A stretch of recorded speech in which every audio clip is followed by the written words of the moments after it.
Please welcome San Diego State University's Thomas and Evelyn Page Dean for the Fowler College of Business, Dr. Dan Moshavi.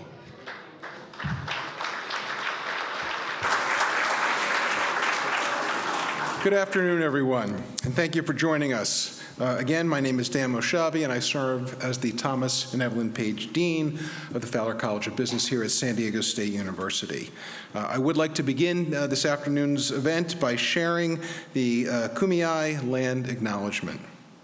For millennia, the Kumeyaay people have been part of this land. The land has nourished, healed, protected, and embraced them for many generations in a relationship of balance and harmony.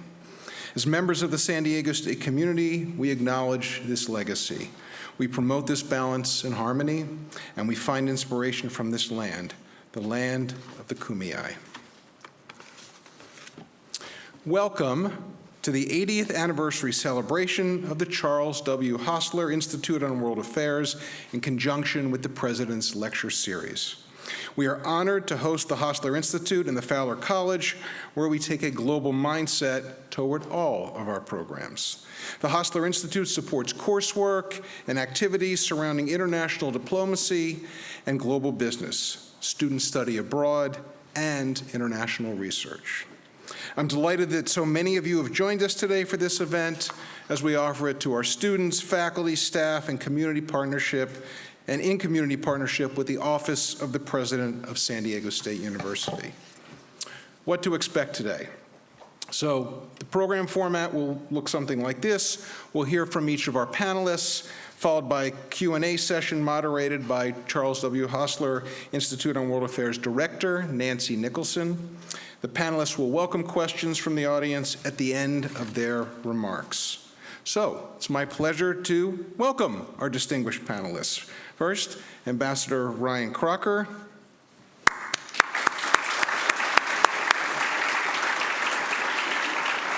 Dr. Fadlo Khuri. And Mr. Charles Pinck. And a special welcome and thank you to Chinye Hostler, without whom this celebration would not be possible.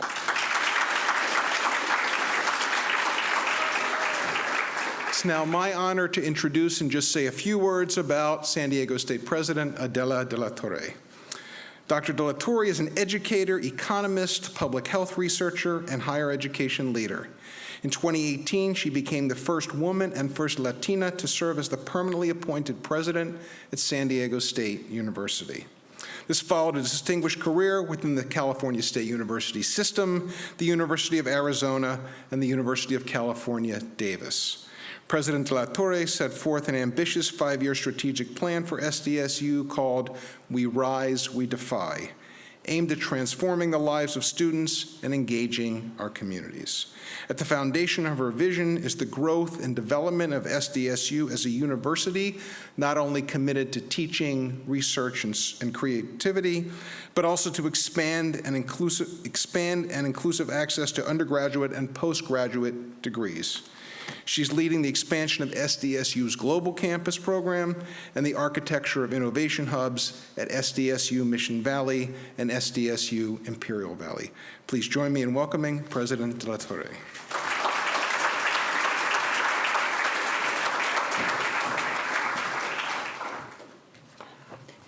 Thank you, Dan. I welcome all of you today. Today's 80th anniversary celebration of the Charles W. Hostler Institute on World Affairs. Since 1942, the Institute has provided San Diego State University and our broader community with a platform for spirited engagement on a wide range of international issues. The Institute also serves as a gathering place for our students, faculty, and the greater community to discuss interpretations of international affairs and the policies and issues of our time. In our increasingly polarized society, I cannot overstate the importance of the Hostler Institute's role in creating opportunities for critical discussions on topics that may be perceived as contentious or controversial. The Institute does this under a motto of auditor el altera pars, or let the other side be heard. Thank you to our vice presidents, deans, and other campus leaders for being part of creating a dialogue for intellectual conversations. Thank you also to the Institute's leaders and speakers for carrying on this important, long-standing tradition on our campus. The Institute has hosted distinguished speakers from around the world that have included ambassadors, Nobel laureates, and world leaders. These opportunities have encouraged a rich dialogue between faculty and students, sparking spirited intellectual engagements on a rich diversity of international issues. Events like today's are important because they situate our focus on the combination of exceptional leadership and circumstances that render history, and history in the making with today's world affairs. I know that today's forum will further expand our perspectives. Recognition of this milestone today and the impact of the Institute on our society extends far beyond our university. I would like to thank Congresswoman Sarah Jacobs and Congressman Scott Peters for the thoughtful proclamation in honor of the 80th anniversary. And we were also honored to receive a resolution from our state delegation, Senate President Pro Tem Tony Atkins, Assembly Member Akila Weber, Assembly Member Chris Ward, Assembly Member Tasha Boner, Haworth, Assembly Member David Alvarez, and Assembly Member Braun Mainshine. Now I'd like to take this opportunity to introduce our very special guest, Mrs. Chenye Hostler. Mrs. Hostler and the late Ambassador Charles Hostler and the late endowed the Institute in 2004. Since his passing in 2014, Mrs. Hostler has done a lovely job on carrying on his legacy of distinction and generosity. Mrs. Hostler moved to the United States from Taiwan to pursue higher education and is a proud alumna of San Diego State University. Her work for large financial companies and later in running her own import and export business took her to many parts of the world. This valuable experience helped her realize her passion for travel and for learning about different people and their cultures. As we celebrate the Hostler's rich legacy to the Institute, to SDSU, and to our community, I would like to thank Chenye for her continued generosity and visionary leadership to make the world a better place. Please join me in welcoming her to share her thoughts on this very important day.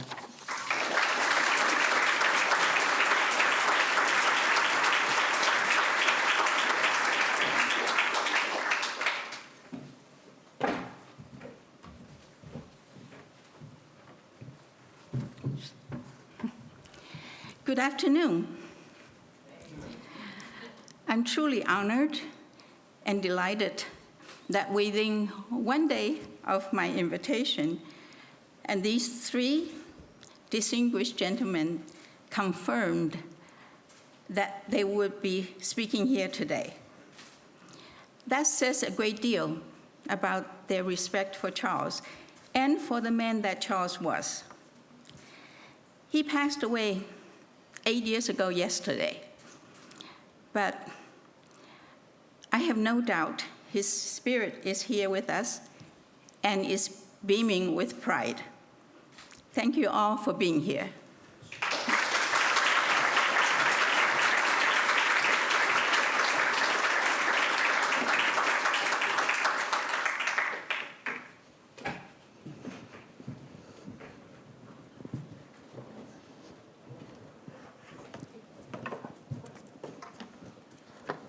Good afternoon, and thank you all for joining us as we celebrate 80 years of global discourse hosted by the Charles W. Hostler Institute on World Affairs here at San Diego State University. My name is Nancy Nicholson, and I'm the director of the Hostler Institute. We are honored to have such a distinguished and exceptional panel joining us today. We are going to weave the history of the Institute through stories of events, people, and our speakers, all of whom have a connection to our patron, Ambassador Charles Hostler, and the passions that he pursued in his remarkable career and life. The Institute on World Affairs was founded in 1942, during the height of World War II, by Dr. Abraham Nassatir, a history professor at San Diego State College. In 2004, thanks to the vision and generosity of Ambassador Hostler and his wife, Chinye Hostler, it was renamed as the Charles W. Hostler Institute on World Affairs. Over the decades, Institute directors like Dr. Nassatir, Dr. Minos Generalis, Dr. Richard Grip, Dr. George Bergstrom, and most recently Dr. M.C. Madhavan, invited noted speakers with a wide range of international viewpoints, backgrounds, and political persuasions. As the operating motto you've heard, audiatur et altera pars, let the other side be heard, implies, the Institute strives to maintain its policy of strict nonpartisanship. It has always been recognized as a platform for the expression of opinions and perspectives by noted experts representing governments, institutions, and other entities, citing their official stands on policies and the issues of their time, many highly controversial.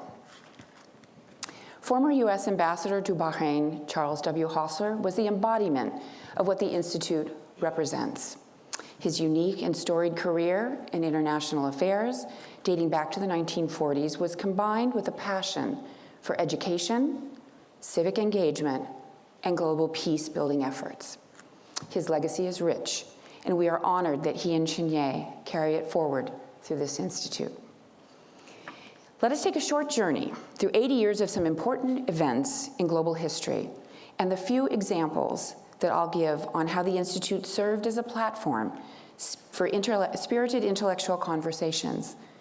Many of the Institute's program flyers are in the slideshow that you saw as you were entering the room, and certainly in the display cases that are holding memorabilia in the hallway. We'll start with the 1940s. It was 1945, 3 years after the Institute's inception, that marked the creation of the United Nations. The Institute hosted lectures at San Diego State asking, what should U.S. policy be towards the United Nations? Of note, rounding out the decade, NATO was founded in 1949. In the 50s, just 1 week before the official end of the Korea War in 1953, there was an Institute event on techniques of peace. This talk was followed 2 years later by the creation of the Warsaw Pact and a series of Institute lectures on related foreign policies. Looking to the 60s, OPEC was formed in 1960, and it was the year of Africa. As 17 countries gained independence, the Institute offered lectures on the topic of freedom, hope, and dilemma. We also remember the Peace Corps was established in 1961. During the 70s, the Vietnam War neared its end. The Institute recognized the fractious global discourse around the war with a lecture on media and foreign policy. The decade also gave us the Camp David Accords between Egypt and Israel in 1978. In the early 80s, as we navigated the Cold War with the USSR and tensions rose to a boil with Iran and Iraq in the Middle East, the Institute hosted spirited talk asking the question, is America foreign policy in retreat? These are, of course, just a sampling of the historical flashpoints and the efforts of the Institute to drive critical thought around them. Full recounting would take me weeks at the podium. So I'm going to just stop at the 80s because I'm confident that our panel will breathe life into the most recent 40 years. I would now like to introduce our esteemed panel. After I introduce them, I will ask them to join me on stage. Each of these gentlemen would make a wonderful keynote speaker on his own. We are grateful that they have all come together today for this anniversary celebration to paint a holistic arc of 80 years of the history through the lens of topics and regions and where passions and life-changing events in the career of Ambassador Hostler. Following his role in the U.S. landing force of Normandy on D-Day, Ambassador Hostler moved to carry on many clandestine missions with the Office of Strategic Services, or the OSS. Our first speaker has served as the president of the OSS Society for the past 20 years, in an organization that exists to honor the historic accomplishments of the OSS during World War II. His remarks will focus on the 1940s, a decade in which the career of Ambassador Hostler was launched and this institute was founded. Please welcome Mr. Charles Pinck.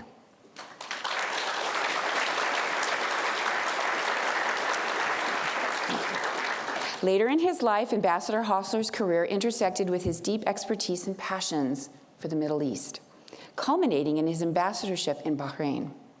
Joining us to share his perspectives on the period spanning 1980s to the 2010s is former U.S. Ambassador to 6 Middle Eastern countries, who President George W. Bush called Ambassadors Lawrence of Arabia.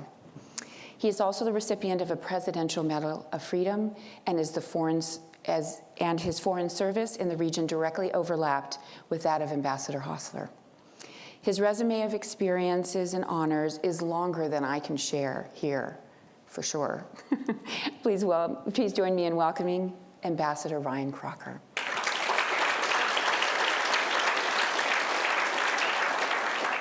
And finally, seeds for Ambassador Hostler's passion for the Middle East were sown early at the American University of Beirut, where he graduated with a master's degree in Middle Eastern Studies.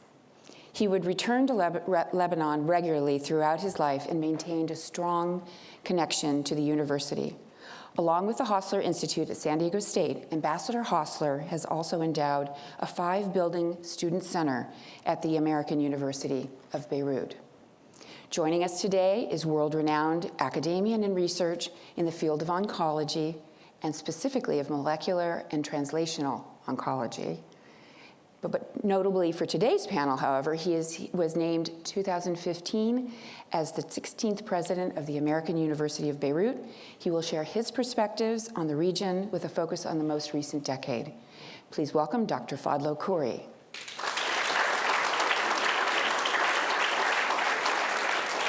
Gentlemen, will you please join me on stage?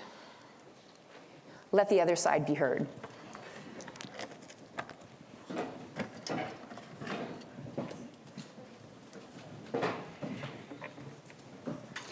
Charles, I'm going to have you go ahead and start. Yeah. Thank you. Yes, of course. Thank you very much. Thanks. So I'm very honored to be here today representing the OSS Society to celebrate the 80th anniversary of the Charles W. Hostler Institute on World Affairs founding. Serendipitously, the Office of Strategic Services, or OSS, is also celebrating the 80th anniversary of its founding this year. Yesterday was the anniversary of the memorial service for Ambassador Hostler, and October 1st is the anniversary of the OSS's dissolution in 1945. And our two organizations are bound closely together by these shared milestones and by our great admiration for Ambassador Charles Hostler. Desmond Fitzgerald, who served as an OSS and CIA officer, said that an ideal OSS officer was a Harvard PhD who could handle himself in a bar fight.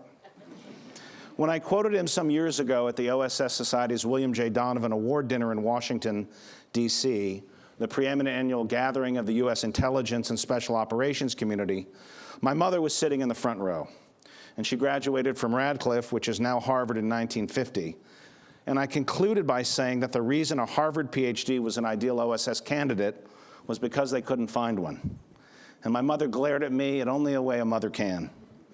But I mention this not only to get a laugh, but to make a more serious point about the OSS, the World War II predecessor to the CIA, the U.S. Special Operations Command, and the State Department's Bureau of Intelligence and Research. It valued intellectual prowess and physical bravery, necessary qualities for those to serve at the tip of the spear. It recruited Americans like Ambassador Hostler, who had both of these rare attributes, and they'd need them to successfully undertake World War II's most dangerous, challenging, and important missions. William Casey, who served in the OSS and as Director of Central Intelligence under President Reagan, described the OSS's ethos better than anyone else. Quote, "You didn't wait 6 months for a feasibility study to prove that an idea could work. You gambled that it might work. You didn't tie up the organization with red tape, designed mostly to cover somebody's rear end. You took the initiative and the responsibility. You went around end, you went over somebody's head if you had to, but you acted. That's what drove the regular military and State Department chairwarmers crazy about the OSS.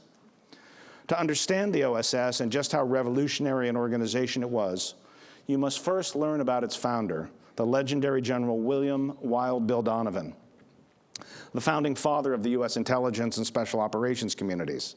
It's not hyperbole to say that not only was General Donovan one of the greatest figures in American history, he was one of the greatest figures in history. Like the description of an ideal OSS candidate, General Donovan was both an intellectual and a warrior.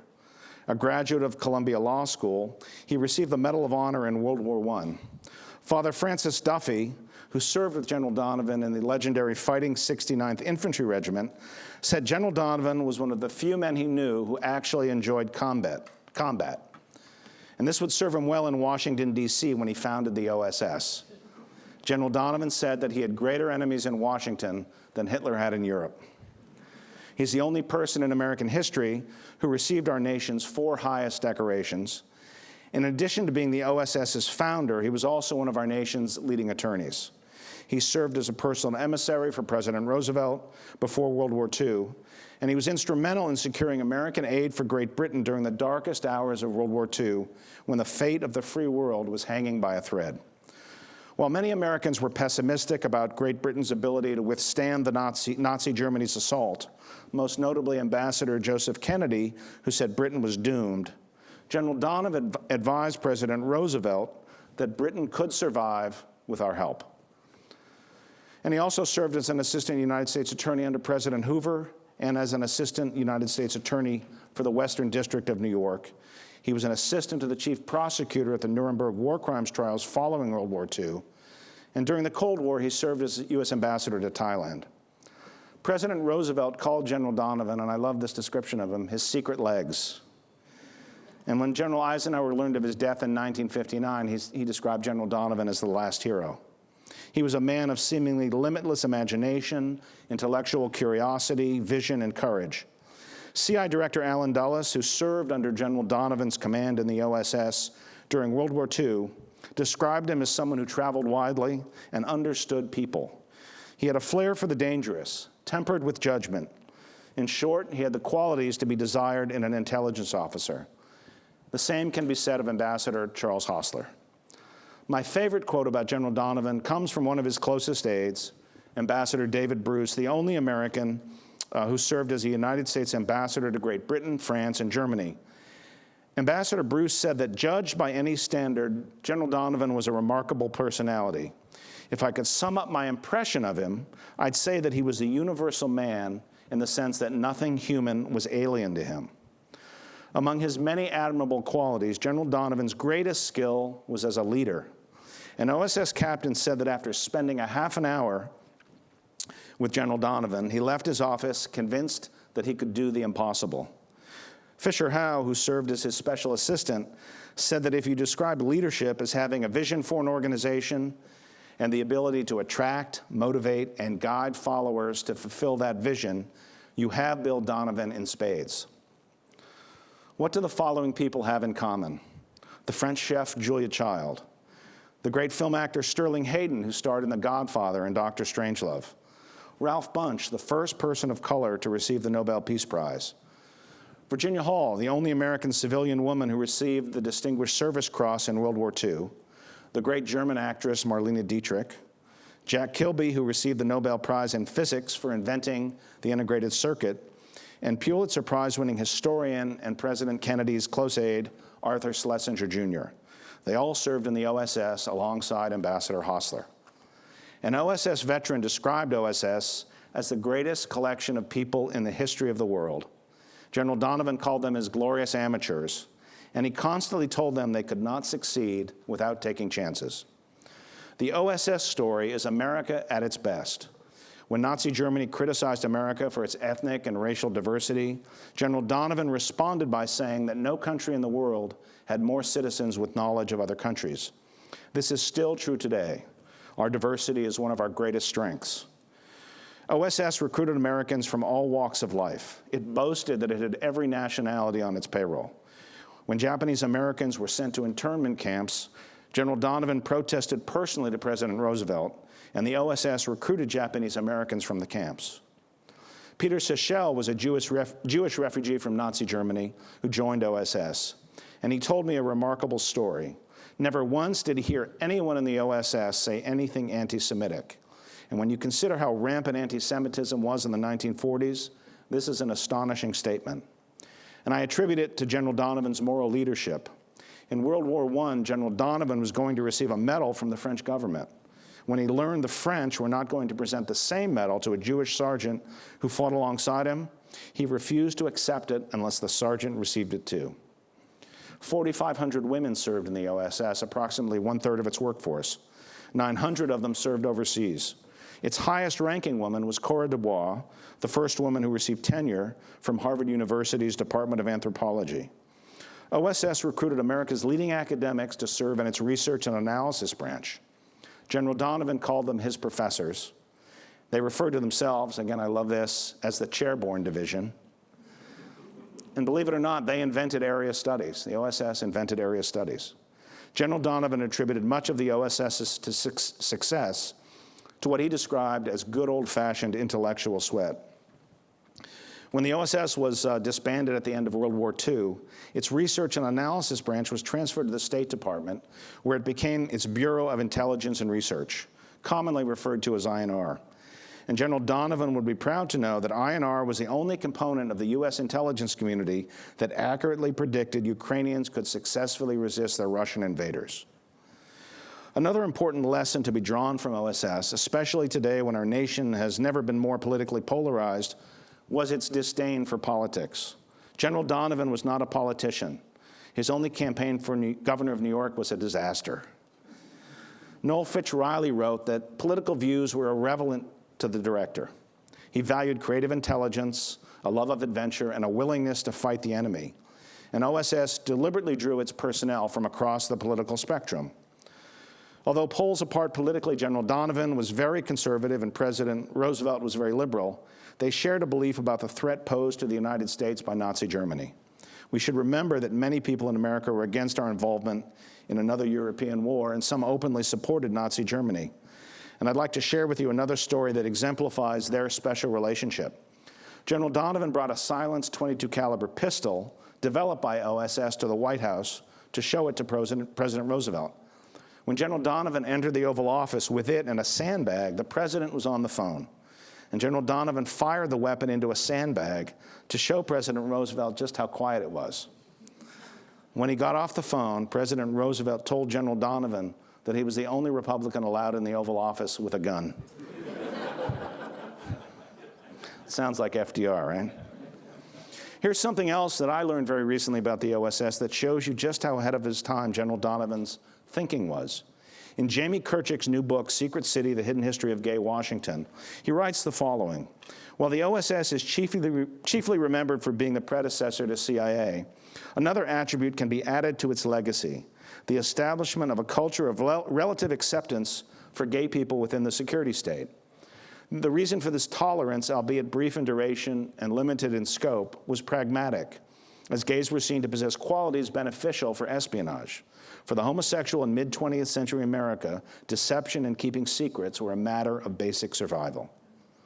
President Roosevelt and General Donovan both understood that World War II was going to require new kinds of warfare: irregular warfare, information warfare, sabotage, espionage, and special operations, and that the United States was woefully unprepared against an enemy that was highly skilled at it.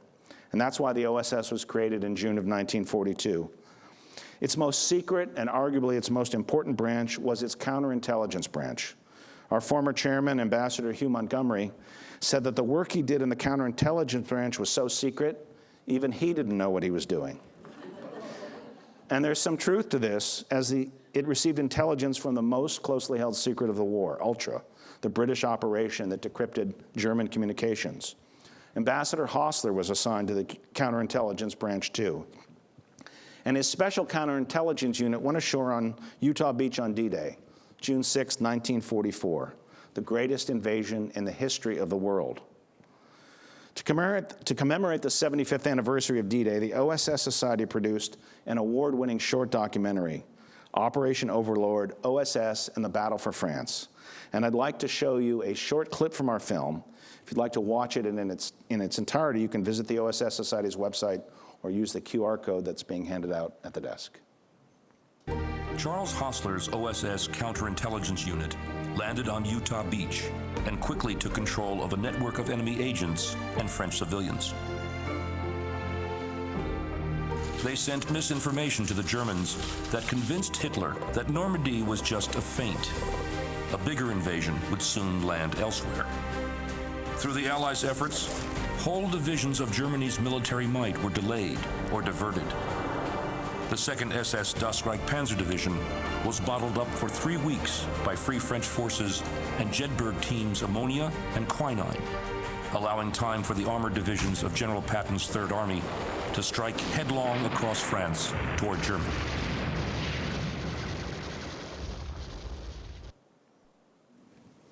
The importance of the work Ambassador Hostler and his unit did during D-Day cannot be understated. One could argue that it was the war's most important and challenging missions, sending false information to the Germans to convince its high command that the Normandy invasion was not the invasion they were expecting, so they would not send reinforcements to defend against it. There were myriad ways it could have been compromised and failed. As Ambassador Hostler wrote in his outstanding memoir, it simply had to succeed. In thinking about my remarks for today, it occurred to me that the fate of the world lay in Ambassador Hostler's young hands. Imagine for a moment what would have happened had this operation failed and the Germans had successfully repelled the D-Day invasion. It's likely the war would have been lost, and one can only imagine what the world would look like today. To repeat the words of the OSS captain I mentioned earlier, Ambassador Hostler achieved the impossible. And we all owe him a great debt for helping to save the world from unimaginable horror. Ambassador Hostler modestly attributed much of his success to luck. What he did not only played a critical role in securing America's victory in World War II, it laid the foundation for a peaceful post-war world. In his September 1945 farewell address, General Donovan told OSS personnel that they had shown the people of America that only by decisions of national policy based on accurate information can we have the chance of a peace that will endure. This is as true today as it was when General Donovan first spoke these words. With Cheney Hostler's generous support, the OSS Society is planning to build the National Museum of Intelligence and Special Operations, which will also celebrate Ambassador Hostler's legacy. As I mentioned earlier, the OSS Society commemorated the 75th anniversary of D-Day in 2019 when we presented Secretary James Mattis with the William J. Donovan Award. I'd like to repeat what I said at that time.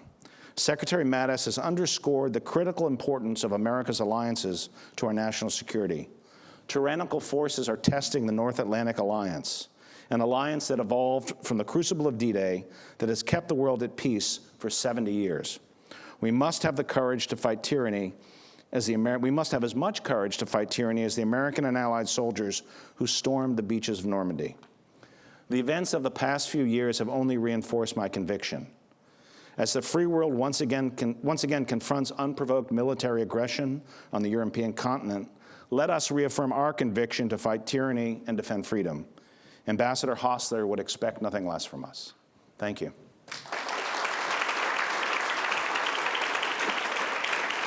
I would now like to ask Nancy Nicholson to join me for a special presentation. In 2018, the Office of Strategic Services received a Congressional Gold Medal, which is Congress's highest civilian honor. There are 3 silhouettes on the front of the medal behind the initials OSS. A woman representing the 4,500 women who served in OSS, a paratrooper representing members of every branch of the military who volunteered for hazardous duty behind enemy lines, and a man dressed nondescriptly representing all the other civilians who served in OSS. The symbol chosen by General Donovan to embody his vision for the OSS operating at the tip of the spear, the spearhead, is inscribed in the medal's center on its reverse side. And the symbols used today by the CIA and the U.S. Special Operations Command to honor their shared OSS lineage. The number used to identify General Donovan in OSS cable traffic and one of his nicknames, 109, is inscribed in the center of the medal to symbolize the founding role he played in creating the OSS. And the names of its most important missions are inscribed across the medal. In honor of Ambassador Charles Hostler's OSS service, and to commemorate the 80th anniversary of the Hostler Institute's founding, I'm honored to present a replica of this medal to the Charles W. Hostler Institute on World Affairs. Get a picture right here? Thank you. Thanks. Thanks.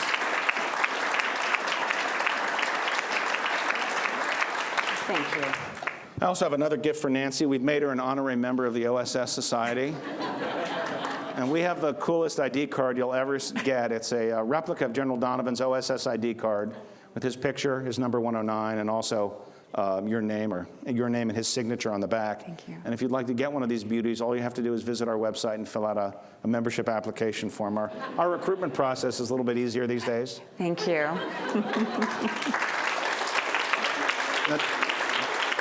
Don't go away, I have something else too. So one of the most legendary figures in the OSS, I didn't mention him in my talk, was Colonel William Dangerous Dan Fairbairn. And he was a British colonel on loan to the OSS. He taught OSS personnel hand-to-hand combat. And the techniques he taught them, he learned on the streets of Shanghai in the early 20th century, serving with the Shanghai Municipal Police Department, fighting organized criminal street gangs. And why Quentin Tarantino hasn't made a movie about this guy is beyond me. He called his techniques gutter fighting, and he told OSS personnel there was only one rule, which was kill or be killed.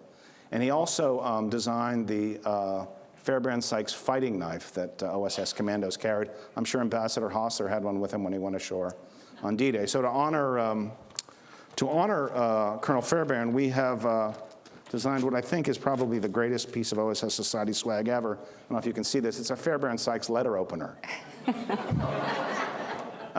This makes opening the mail fun.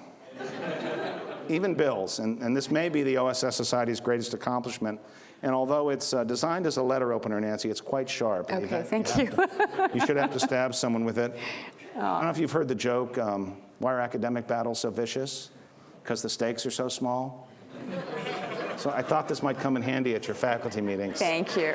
You're welcome. Thank you. Very thoughtful. Thank you. Thank you.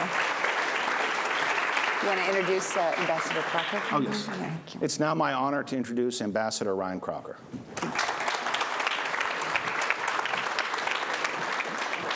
Sure.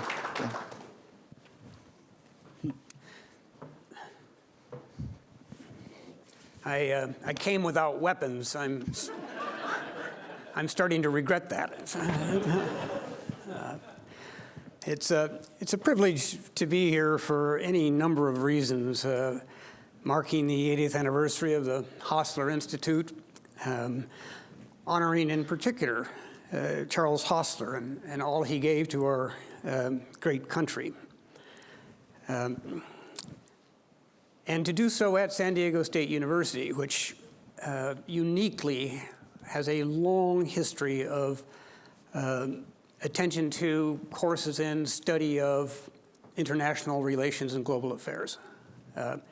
It's a terrific national asset, and I'm just very proud to be here with all of you today.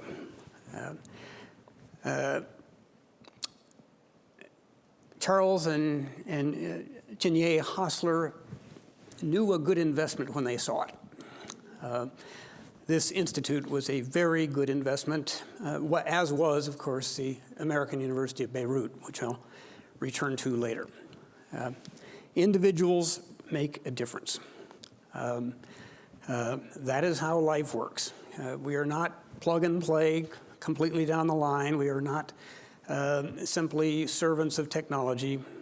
We're people, and the right people in the right place at the right time make all the difference in the world.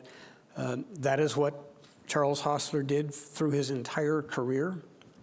And in that respect, as a soldier, as a spy, as an academic, as a businessman, as a diplomat, he really typifies not only the greatest generation, of which he was such an outstanding member, but also the next generation, the millennial generation, who look to different lines of endeavor to fulfill their lives, not necessarily just a single employer. So his past, his achievements are also the best part of America's future, and that too is what San Diego State represents.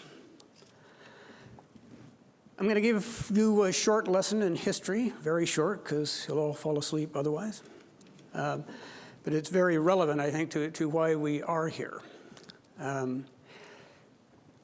we came from isolation. Isolationism has always been a current in our country. Slow to involve ourselves in international entanglements. We were late to World War I, but decisive when we got there. We were late to World War II, but decisive when we got there. The aftermath of World War I saw us leave the world stage about as swiftly as we entered it. Part of this was due to the fact that the World War I victorious powers in Europe, primarily France and Britain, did not want to see the upstart United States moving into their backyard. Nowhere was that more evident than in the Middle East. It was also a time when Woodrow Wilson's health was beginning to fail. But most significantly, the 1918 elections returned an isolationist Congress, and the Senate of the United States refused to ratify Woodrow Wilson's grandest idea, the League of Nations. So we withdrew from that world stage, and what happened? Well, basically, the world saw a 20-year truce between two halves of a horrific world war. That's all it was. 1919, 1939. When we got into World War II, we went in big, we stayed big, and most significantly, as embodied by men like Charles Hostler, we were determined that the end of the war would bring about a very different construct, that we would design a post-war order, and then we would lead it. The San Francisco Conference that created the United Nations, the Bretton Woods Agreement that moved the world from the gold standard to the dollar standard. That's Bretton Woods, New Hampshire, not Bretton Woods, France. NATO in 1949. All of these institutions, again, were not just created by the United States, they were led by the United States. Roosevelt and the highly improbable Harry Truman were determined that the world would not look like and would not become like the world after World War I. And that U.S. leadership role went from president to president, Democrat to Republican, and back again. Throughout it all, there was that determination not to dominate, not to order, but to lead. And that American ascendancy, I would argue, has worked very, very well. Yes, of course, there were mistakes, there were setbacks. We are not perfect. But overall, it was American leadership that kept the world peace. We've started to move away from that. This actually began under President Obama as, for example, he decided that the United States wouldn't play a major role in the refugee crisis globally, but mainly in the Middle East, styled as the largest and worst refugee crisis since World War II, where we did lead. He would leave that to others. President Trump put this retrenchment on steroids, pulling us out of the Paris Climate Accords, the Iran nuclear deal, the Trans-Pacific Partnership. President Biden has produced a mixed record so far. The catastrophic withdrawal of U.S. forces from Afghanistan and the reverberations of that, which will be with us for a long time to come. It could hardly have been done worse if the administration had tried to. Contrast that to the Ukraine, where, in my view, just about everything he's done has been right, and most significantly, particularly after Afghanistan, to show the world we're ready to lead, to show NATO we're ready to lead, that we are prepared to do whatever it takes to help the Ukrainians repulse this Russian offensive. So we are at a hinge of history, just as Charles Hostler was at a hinge of history where he did personally, we did collectively, pretty much all the right things. This notion that we're done here, that it's time for the world to police itself, that our so-called allies are just that, so-called, that we're tired of bearing the burdens, financial and otherwise. Let the world take care of the world. A great sentiment, a very, very dangerous policy.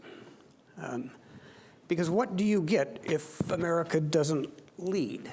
What other order is there? Well, balance of power. Balance of power systems are great as long as they stay balanced. When they unbalance, disaster can follow. That, of course, is how we saw the world back its way into World War I. The danger, I think, the world faces, and that we face as Americans, is not, for example, that China is going to usurp our place leading the world. China can't do that. I mean, no one can do that. It's the United States, or you default to some kind of balance of power system. And the record is pretty poor. We Americans are, I continue to believe, some of the greatest people on earth. But we do have some failings, and one of them is a lack of strategic patience. We are not ready to stay the course. We need to think back, again, to Charles Hostler. He was ready to stay the course, and stay the course, and stay another course, and a course beyond that. He was all in all the time. And it is, again, a model. He represents the greatest generation. He also represents the millennials as they look to different lines of endeavor to make a difference and to make an impact. So it is just hugely important that we honor Charles Hostler in the way he would want to be honored. To remember what it is he did, how he did it, how he represented America's greatest generation, and redouble our own efforts to see that American leadership in the world continues for another generation to come. We will all pay the price otherwise. I see a lot of similarities. I like to think I see a lot of similarities between what I tried to do and what Ambassador Hostler actually did. And I would just pick one, Lebanon. Lebanon has a way of drawing you in, sometimes to your peril, but it is never boring. And of course, Charles Hostler spent a lot of time in Lebanon in a lot of different capacities, starting in the early 50s as a graduate student at the American University of Beirut. In his spare time, during his time as a student, he also served as a special link to the president of Syria of the day, President Shishakli. Not sure that's still a part of the graduate program at AUB, but again, describing a unique American. I can't imagine anybody else who really could have done that or would have even tried. He returned, of course, to Lebanon a few years later, by then an Air Force colonel as the air attaché. Coming into Lebanon in the fall of 1958, just a couple of months after the Marines had landed in Beirut, July 1958. And that, too, is an instructive lesson in making things go right. The Marines were ordered in by President Eisenhower following a plea from the Lebanese president that the coup, the communist-backed coup, as he styled it, it wasn't, in Iraq, July 1958, meant an unrest in Jordan, unrest in Lebanon, that Lebanon would be next unless we did something, and we did. We sent in the Marines. President Chamoun had played us pretty well. It didn't have really anything to do with international communism and everything to do with sectarian tensions in Lebanon that President Chamoun had manipulated to deny equal representation for Sunni Muslims. Charles Hostler figured this out, and so eventually did the administration, withdrawing those Marines a few months after their arrival with one fatality, an airborne soldier. Contrast that to 1983, when the Marines had their barracks bombed, loss of 244 Marines. You see what a leader like Charles Hostler can bring to the table and what happens when you do things without considering the consequences.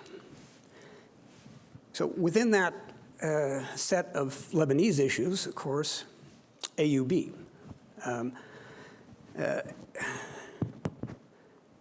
I first came to Lebanon as a Foreign Service officer in January 1981. I quickly got to know David Dodge, a wonderful academic and part of the rich history of Lebanese-American relationships. David, sadly, was kidnapped, actually, when he was acting president of Beirut in the summer of 1982. I was there at the time. We moved heaven and earth to try to find him and get him back. Eventually, he was released and continued his distinguished career. In 1982, of course, that was the year of the Israeli invasion of Lebanon, in which West Beirut, with its university, AUB, was basically surrounded by Israeli forces and their proxies. September 1982, President-elect Bashir Gemayel was assassinated. The Israelis used that as a trigger to move their forces into West Beirut.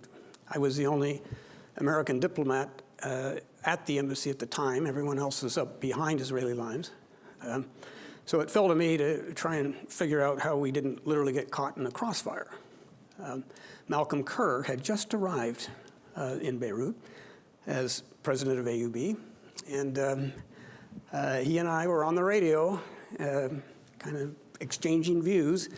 I moved out to encounter the Israeli infantry advance and to speak to the captain with that lead company, telling him where the embassy was, where AUB was, leave them alone. Passed that to Malcolm, who was up there on the Bliss Street gate, telling them the same thing when they arrived. We did everything we could think of, and then suddenly it got real quiet. Now what? What are we going to do next? I called him up and said, what do we do next? And Malcolm says, why don't you come up and let's have a drink? So we did that in the garden of AUB.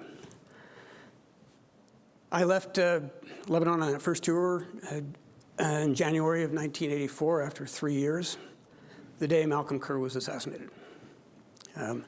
A very bleak moment for AUB and for all of us. I returned to Lebanon as an ambassador in 1990. And in November of 1991, College Hall was blown up. The iconic clock tower, done by bombers who knew what they were doing. There was one member of the custodial staff was killed. The bombers had tried to avoid casualties. They knew how to do it. I pledged at the time that College Hall will be rebuilt. Using what for money, I didn't have the foggiest. But I thought, let's get it on the record, and then we'll have to make good on it, which is what we did, and which gave Chinye and Charles something to build on themselves with their very generous grant to that university.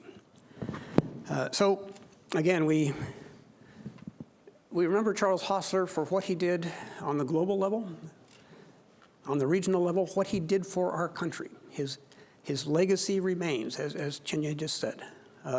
We owe it to his memory and to our own future to take those lessons and carry them forward. American University today, as Lebanon sinks deeper and deeper into crisis, the university remains that shining city on the hill. Personalities do count, and the only person I know who could have done that, who did do it, is Dr. Fadlo Khuri. Dr. Khuri.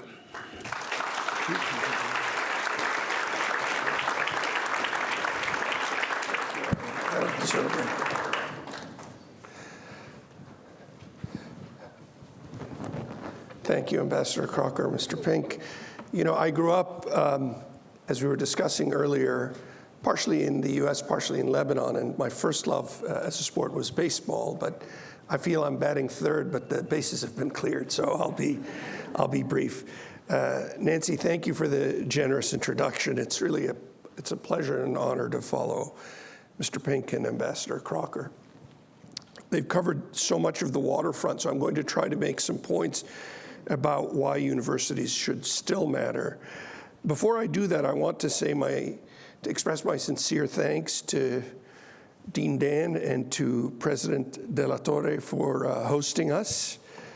Really a special shout out to a great lady, Chinye Hostler. It's not a coincidence that I think, on behalf of the three of us, we accepted immediately. You were the one thing that reading Charles Hostler's biography he always looked for was a true life partner, and I think he lives on today through you. And so words really can't properly express my gratitude to you and to Charles for all you've done for AUB. So I want to paraphrase the Reverend Martin Luther King, who I found out today that he visited, we all found out that he visited San Diego State in 1964, the year he'd go on to win the Nobel Prize and rock the world. Before, he was commenting on the Vietnam War. He was fighting for civil rights and voting rights. But Dr. King said, and here I think he was expressing his Christian faith, that it's our responsibility to help bend the moral arc of the universe inexorably towards justice. And I think universities can and should do more. Charles Hostler's remarkable biography, his actions, his accomplishment, and his core convictions showed that he truly believed that. He was a man who believed deeply in the possibility of better days ahead and the need to cultivate all, particularly students, towards that end. I mean, this is a man who had 2 masters and a PhD before he was done, and he was always a perpetual student. His transformative donation endowed the Charles Hostler Student Center at the American University of Beirut and this august institute. But I want to go back to the inauguration ceremony in May 3rd, 2022, when the institute was opening up. The buildings were not yet complete, but I think Chinye convinced Charles that he was, I believe, 88 at that time. They should go ahead and do this. He got an honorary doctorate. And then he heard a student protest in the background. He asked what was going on. He learned that the head of the protection office and the somewhat disheartened president, John Waterbury, were asking them to quiet down. But that was not Ambassador Hostler. Instead, he marched up the hill and he asked to speak with the students. The students were actually protesting against tuition fees, asking for additional financial aid. They were complaining that the president and the provost were renovating their houses at their expense. So Charles Hostler not only stepped in to allow their voices to be heard and engage with them face to face, but he actually listened. How many university presidents really listen these days? He showed the university what could be done. Those students displaying the courage of their convictions, he then informed his hosts, were among the principal reasons that he chose to make that major gift to AUB. After receiving his honorary doctorate, Charles Hostler would go on to teach in his own way the administration, others, about his life as a diplomat, as a man of action. The man's life was always purposeful, but it was clearly never dull. So that argument that Charles Hostler made 15 years ago, I believe, is even more germane today. In a deeply polarized era when college campuses have become a refuge for certain opinions but not others, we find ourselves in a dangerous moment when we have to step up to educate, empower, and transform the lives of tomorrow's leaders. This has been a primary part of our mission at the American University of Beirut since the university's founding 156 years ago. It was never just about the imparting of knowledge. As the university's second president, Howard Bliss, said in 1911, the purpose of the college is not to produce singly or chiefly men who are doctors, men who are pharmacists, men who are merchants, men who are preachers, teachers, lawyers, editors, statesmen, but it is the purpose of the college to produce doctors who are men, pharmacists who are men, merchants who are men, preachers, teachers, lawyers, editors, statesmen who are men. 10 years later, the university became coeducational, well before the Ivy Leagues and others. Now, of course, we would add and women, but the sentiment remains the same. Our raison d'etre as universities is to graduate servant leaders and to engaged, confident, enlightened citizens who are motivated to make a positive impact in their communities and the world at large. Charles Hostler spent his entire life in the service of causes greater than himself. That's the spirit under which we're gathered today. The Charles Hostler Institute on World Affairs is 80 years old. It's the oldest one, I'm told, on the West Coast. And more than ever, the world needs leaders, philanthropists, and teachers who are determined to make good women and men of the eager students who join our campuses, especially now, when that post-World War II inoculum from partisan and indeed racist ethnic nationalism appears to have worn off some 77 years later. One very good thing happened to the United States during that interwar period. As we became isolationist, we had already proven that we were a formidable military power. But truth be told, we were a mediocre scientific power. All the innovation, the discovery in medicine, science, literature, philosophy, the majority was happening in Europe and Asia and elsewhere. But as isolated, as safe as America was, we started to attract people from all over the world. And that has always been America's secret sauce, that it is open to others, that it is open to immigrants. And a man called Vannevar Bush at MIT then developed the National Science Foundation, funding for the sciences and the arts and medicine would follow. And that's what created the modern American scientific superpower. Those folks landed at universities, whether Albert Einstein at the Institute for Advanced Studies, Enrico Fermi in Chicago, and so on and so forth. So that need for higher education is what has sustained our enormous impact in the world. But that need for higher education today is to do more than simply teach student job skills and to prepare them for their professional futures. It's rarely been more acute that today's graduates who are likely to work for no reason of their own between a half dozen and a dozen employers over the course of their careers, in some cases more than that, that's because this generation, the millennial generation that Charles so closely resembled, have replaced institutional loyalty with a strong commitment to work for causes and leaders they believe in. People they feel share their priorities and worldview. The number of people who are entering college, if we don't think we have a problem, in the US continues to drop from a high of 70% 20 plus years ago to just above 60%. This also coincides with a drop in church-going among Americans from a high of 70% 20 years ago to just under 50%. What this pattern shows is a growing distrust of organizations, religious, academic, or otherwise, and it extends well beyond the US. It's a distrust of religious, secular, all kinds of organizations. A recent paper that came out in Nature just a week ago showed that 20% of universities supply more than 80% of US-trained tenure-track faculty at all universities, and that this elite 20% does not include a single university that traditionally serves Black or Latino communities, not one. The club is as exclusive as ever. Furthermore, with the exception of a strong emergence of medicine, nursing, and health leaders over the course of the pandemic, top-flight researchers have increasingly pulled back. They're just as isolationist, Ryan, as our world leaders, maybe more so. And so now we feel that acute void of the public intellectual that has been filled by people like William Sloane Coffin at Yale, Noam Chomsky at MIT, the late Edward Said at Columbia, thereby discouraging the students for whom they served as role models from entering the fray. We are encouraging people to be isolationist. So how do we restore the sense of leadership and public service that characterized Charles Hostler and his contemporaries, while encouraging students to use their college and graduate experiences as journeys of self-transformation rather than as merely skill-honing apprenticeships? So in the time remaining to me, I'm going to make a few focused suggestions rather than lay out a master plan. I don't have a master plan. First of all, in our zeal to prepare students for a technologically challenging future, I believe we've increasingly marginalized and rolled back the humanities portion of the curriculum. I believe this is a critical mistake for the universities because the humanities are a vital entry point to the understanding of shared culture and destiny.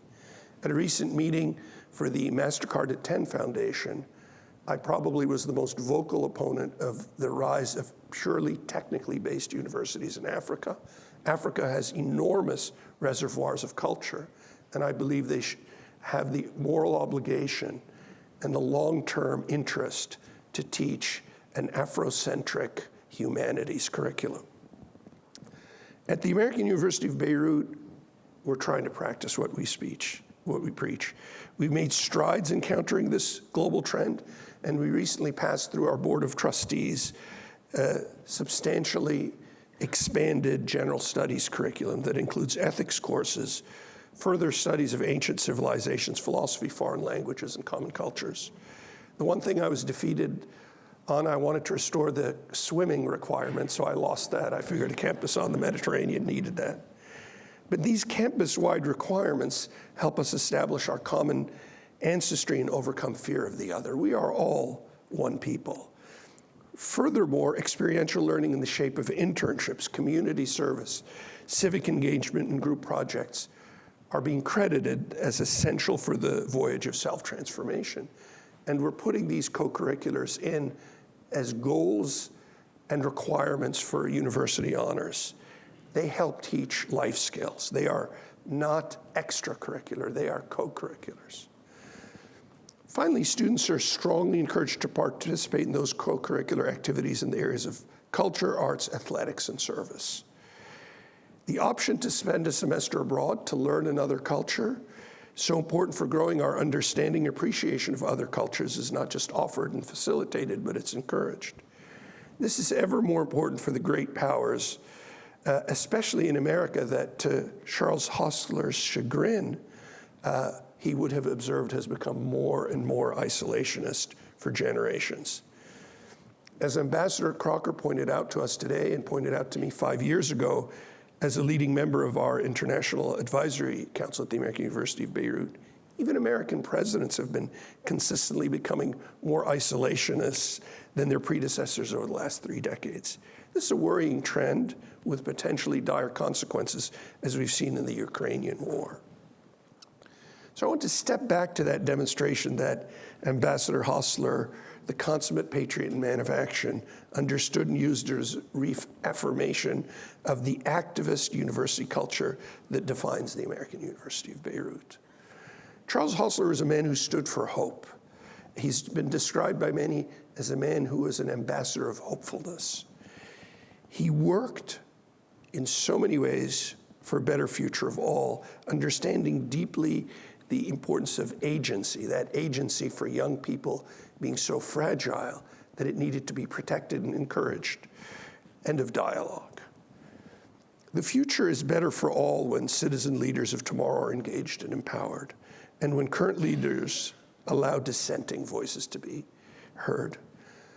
At my first inauguration, I was profoundly disappointed to see there had been no campus protests. After all, they protested against me when they didn't even know me. So I insisted on paying, because we managed to not use any operating money for the 150th celebration, for their party with the commitment that the next time they had even a understood reason to protest, they needed to protest, and I got that back in spades when 4,000 students protested when we had some disagreements over GA ships. So I think that's critical. I think we need to help young people have their voice. Universities must empower and inform. We must clarify what we stand for. This charge for us to be more engaged in the building and reinforcement of character rather than merely career preparation is actually timely for universities and their leadership. The growth of new technologies in general, and the internet in particular, have shown that they're real alternatives to the types of knowledge transmission that were once the exclusive domain of the universities. We can't just compete on that aspect. But technology alone cannot substitute for the critical aspects of character building, experiential learning, teamwork, and self-discovery that are available should universities once more prioritize these aspects of their missions. Universities must adapt not only to survive, but to genuinely serve their constituencies and communities better. Small countries and fragile nations such as Lebanon, where I've spent 30% of my life, are particularly dependent on powerful unifying higher education institutions that bring together individuals and communities from different backgrounds, different economic strata, and different religious denominations. We have students from 96 countries and more faiths than I've heard of. In serving Lebanon and the Middle East, the American University of Beirut is ultimately serving the best interests of the United States of America, a nation that continues to provide the best hope and to be the best possible example of a pluralistic society. Sustaining a fragile, diverse democracy in a tiny country just barely larger than Rhode Island, many thousands of miles away, may sound trivial to some. But I believe, and I know Ambassador Hostler still does, as does Ambassador Crocker, that serving others continues to promote America's long-term interests, especially in a part of the world that we passed on about 10, 12 years ago, but it continues to contain 500 million individuals who are host to more than half of the world's displaced persons. The people of Lebanon and the Levantine region that Charles Hostler so loved that he considered Lebanon his favorite country, as Chenier has written and so frequently said, have to know that they are not children of a lesser God. No people on God's green earth are children of a lesser God. It must be our express purpose as universities to ensure that that is never the perception, never the case. Many people need convincing of this. The world will be a better place once more when this takes root. No man is an island, John Donne wrote some 400 years ago. Universities, long sheltered in their ivory towers, can no longer afford to be. Thank you very much.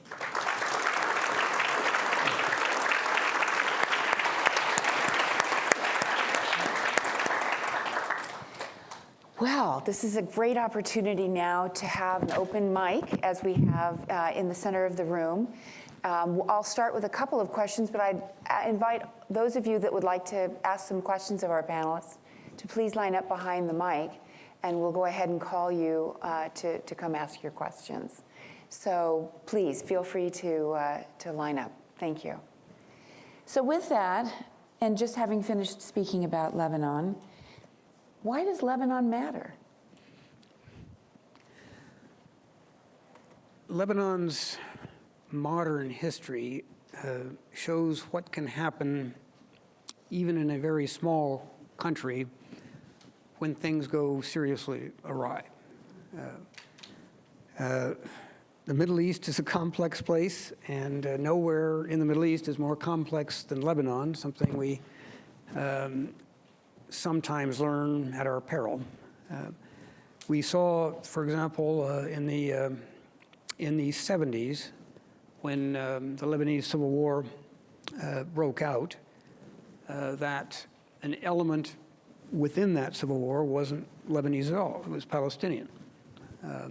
Ironic, since Lebanon is the only Arab state bordering Israel who never went to war against it. The Lebanese-Israeli border, with a few significant exceptions, has never been in dispute.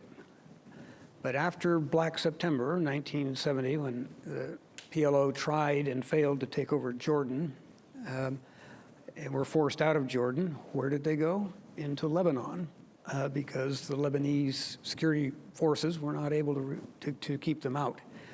That produced really an autonomous armed Palestinian state in the south of Lebanon that, attacked Israeli schools, that precipitated eventually the Israeli invasion. It's ungoverned space where forces that are probably not conducive to stability can take up residence. After 1982, the Palestinian threat disappeared, replaced by something far more dangerous, which was Hezbollah, backed by Iran and by Syria. Hezbollah is there. They continue to flourish. They continue to threaten a number of societies. To find, and Dr. Khuri touched on something very important. The Lebanese bear a lot of blame for what's happened in their own country. But at the same time, in the Syrian civil war now, you've got several million Syrian refugees in Lebanon with very little sustainment and even less hope. And it was out of Palestinian refugee camps that were born the Palestinian armed movement. So you could see Lebanon, if things are not altered, if the international community does not pay attention and provide support, you could see the next generation of guerrilla warfare or terror, depending on how you want to style it, coming out of this huge refugee population who see no hope ahead.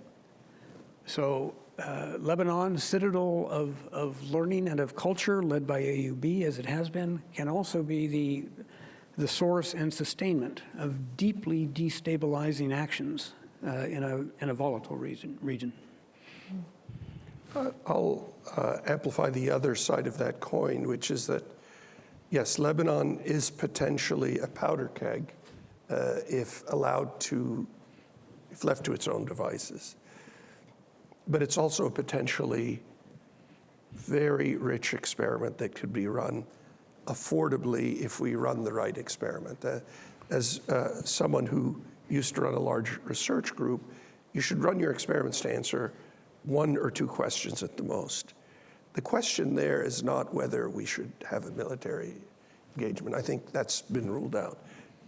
The question in a country like Lebanon, which is diverse and for all of its problems and corruption, the collapse of the economy, is still one of the very few inclusive democracies in that entire region, fully inclusive for all of its citizenry, is could something be done to reinforce the elements in that society which are pluralistic, which are looking after expanding the economy, making it more inclusive, to better stabilize a country that would not be a bad, successful experiment in a region ruled by despots or dysfunctional governments. And I think the stability of Lebanon would have positive consequences for countries north and south. It's a tall order, particularly under the circumstances, but it's not an impossible one in my view. But it's about investing in the right things, and not to criticize the US government too much when you give a handout to every NGO you've ever heard of rather than concentrating in the few things that really matter. It gets hard to figure out what type of experiment you're running. Great, thank you. The first guest to ask a question, please. Good afternoon. My name is Jason Bergovich. I think this piggybacks off well off the previous question. Much of the Middle East, as we know it today, is largely based on the Sykes-Picot Agreement, which was drawn up by the European victors in World War I. So we can see what's happening to the Kurds in Iran and in Turkey. We see the instability in Lebanon. Syria, some would argue, is still going through a civil war. Is there an actual path forward with the Middle Eastern borders the way that they're currently drawn that was based on a European map in 1913, or are we going to have to make some changes? Well, I'll start with your last phrase there. We certainly should not be the ones to make any changes in other people's borders. The British and the French tried that. It did not work well for them, and it would work no better for us should we be tempted to take on that role. Best to sit under a tree until the notion passes. Yes, it's one of the jokes of the region that the Levant became the thrice promised land. Promised by the British and the French to each other, the Sykes-Picot Accord of 1916, right in the middle of World War I, promised to the Jews through the Balfour Declaration of 1917. His Majesty's government looks with favor on the establishment of a Jewish homeland in Palestine, and promised by the India office to the Sharif of Mecca, also in World War I, the Hussein McMahon correspondence. So it was doomed from the beginning. No sooner had the Ottoman Empire collapsed as a Axis German ally in World War I, than all those promises came home to roost. Does this mean it is a hopeless mess and always will be? No, not at all. We've seen some extraordinary things happen, and I join with many in this country to not exactly consider the Trump presidency a spectacular success at home or abroad.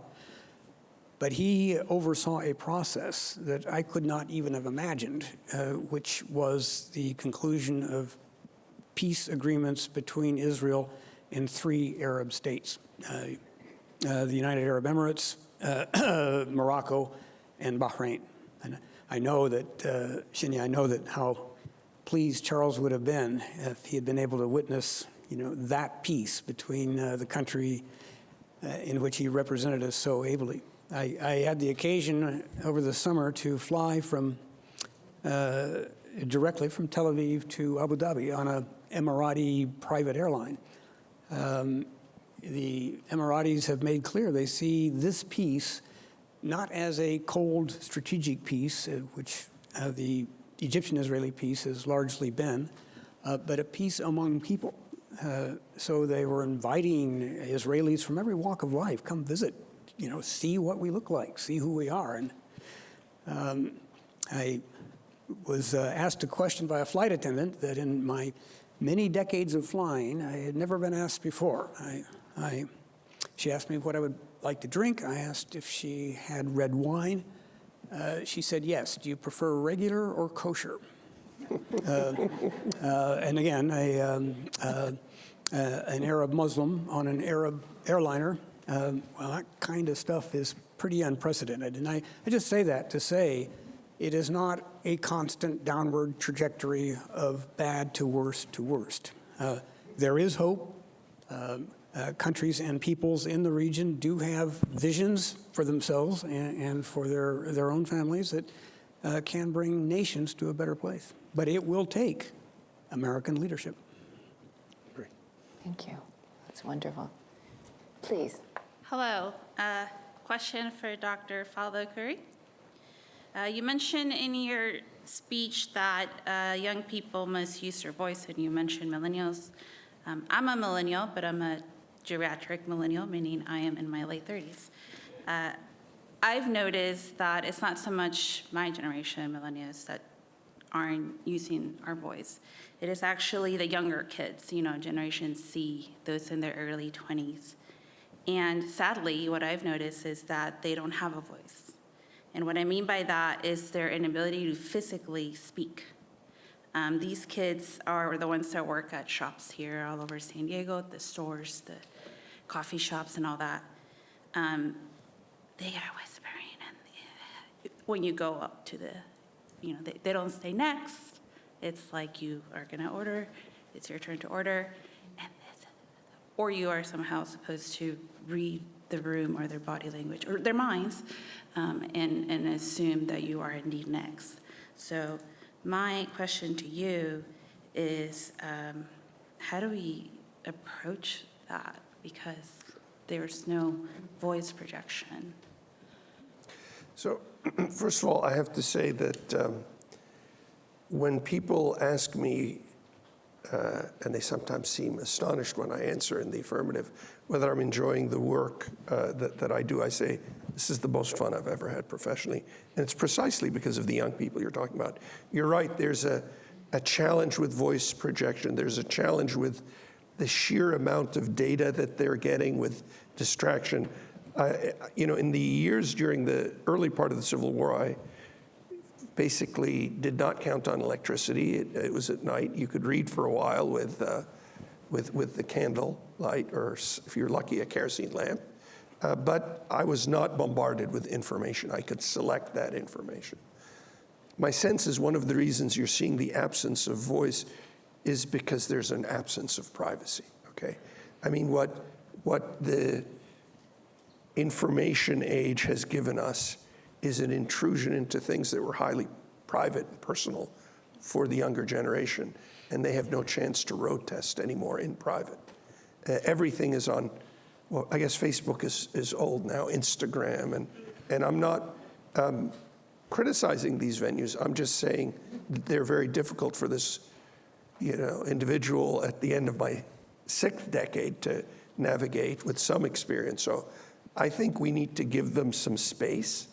But it reminds me of a speech I gave to a high school, the high school that I attended in Lebanon, which I no longer recognize, in that when I met with their board chair a few years ago, he said, we struggle to fill our 30 full scholarships. Well, in that same period, AUB has gone from being a school in which 45% of the students averaged 20% financial aid. It's now 61% of students getting more than half of their tuition.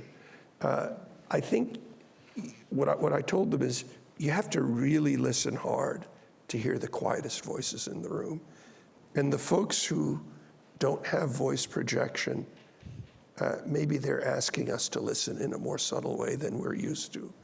But I think it's time to probably lean in and see what they really want to talk about. And that's what I've found fascinating in my 7+ years there.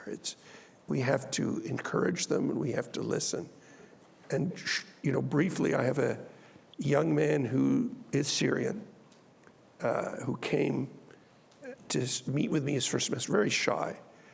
And he kind of frightened me when he said, where are you going for the holidays? He said, I'm going to Damascus. This is in 2015. So I said, is that safe? He said, yeah, that's fine. I said, could you email me at least once a week? Okay, why? Well, I'll just feel better. He did a junior year abroad at Penn, went and worked in the Gulf, got in with a full ride at Harvard Business School, and now writes me the most confident emails that I would be thrilled if my faculty could write me such confident emails. So I think it's a journey. It's a journey, and we need to help them find their voices. Thank you. Great. So I'll ask a question of you, Charles Pinck, please. You mentioned that the OSS was started in 1942. Correct. How did the OSS recruit during that time? Well, it started with General Donovan, really. I mean, he was the one person, and it really revolved around him. He seemingly knew everybody. Remember, too, he was very famous in 1940. Right? He'd won a Medal of Honor in World War I. The reason General MacArthur wouldn't let the OSS operate in the Pacific is because he was jealous that General Donovan came back from World War I more famous than he was. In 1940, Warner's brother had made a movie about the Fighting 69th with Pat O'Brien and Jimmy Cagney. So he was this huge figure, and I think that, in large part, was how he was able to attract so many incredible people. But I mean, they look for people wherever they could find them. I touched on that in my speech, from America's leading universities. The OSS was this interesting organization. It was a civilian organization that recruited from every branch of the military that was ostensibly under the control of the Joint Chiefs. That was kind of the deal that General Donovan had to cut, but it was Wild Bill Donovan. Nobody controlled him, to be honest. They recruited, another great story. So Drew Pearson was the leading Washington columnist of his day. And he wrote a column that was, he basically said that so many members of the OSS were listed in the social register that its initials really stood for oh so social. Well, General Donovan didn't take kindly to this slight. One of the OSS training facilities was at Congressional Country Club outside Bethesda, where one OSS trainee said it was malice in Wonderland, where they were taught the 10 Commandments in reverse, how to lie, cheat, maim, steal, and kill. Well, Drew Pearson owned a farm not far from Congressional Country Club, and after his column was published, General Donovan ordered a group of OSS commandos to raid it for practice. As I mentioned in my remarks, 4,500 women served in the OSS. It gave women an opportunity to serve that they just didn't have anywhere else. They recruited many first and second generation Americans. One of its most important components were known as the operational groups. These were predecessor to what we know today as special forces, who parachuted back into enemy lines in European countries, but European countries they came from. So they knew the language, they knew the culture, they knew the people. They could parachute in and operate on the ground magnificently. And that's why General Donovan said that they performed some of the bravest acts of the war. There's a wonderful quote from William Casey. I couldn't find it, I was looking for it today, but he basically described the OSS as a group of pickpockets, safecrackers, forgers. And that's truly what it was. It was just anybody and anybody who can contribute, they found them. I went to a ceremony out, this is kind of a funny story. In 1995, they gave an award to General William, not Wild Bill Donovan, but Buffalo Bill Quinn, which brings up another point. Our generals today don't really have good nicknames.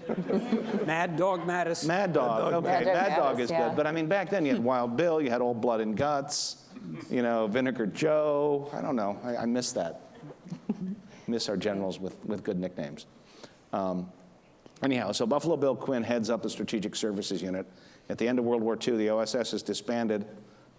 Some of its core components go to the War Department, and some go to the State Department. And he was head of the Strategic Services Unit, as it was called.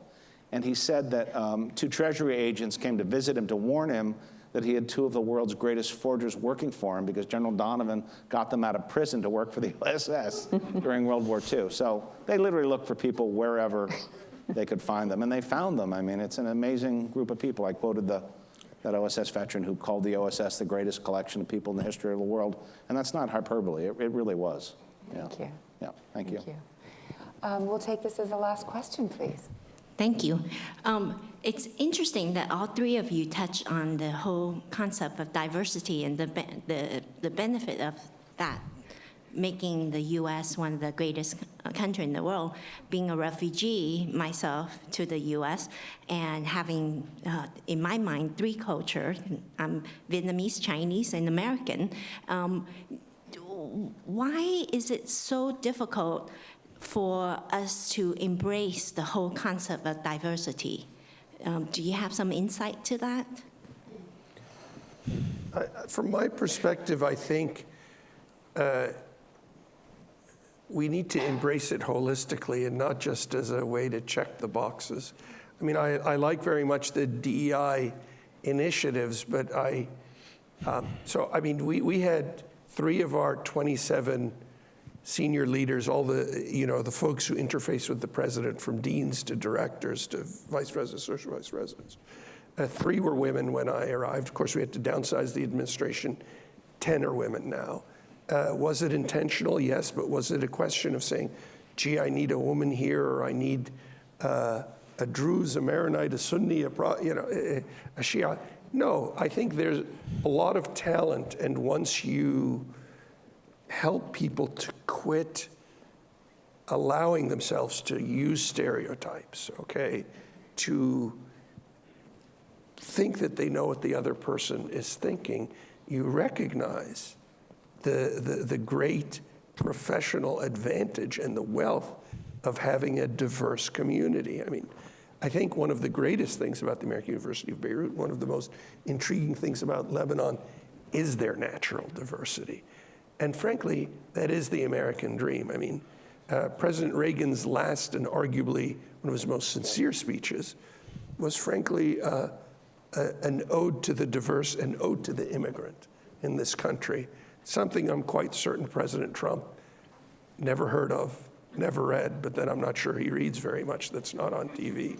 So we've gone from a conservative Republican president who hated East Coast cities, ending his term in office with an ode to the immigrant, to most recently a president who by facilitating the 6-country Muslim ban, of course he couldn't do Iraq because too many had served in America's armed services and for America's interests who were Iraqi.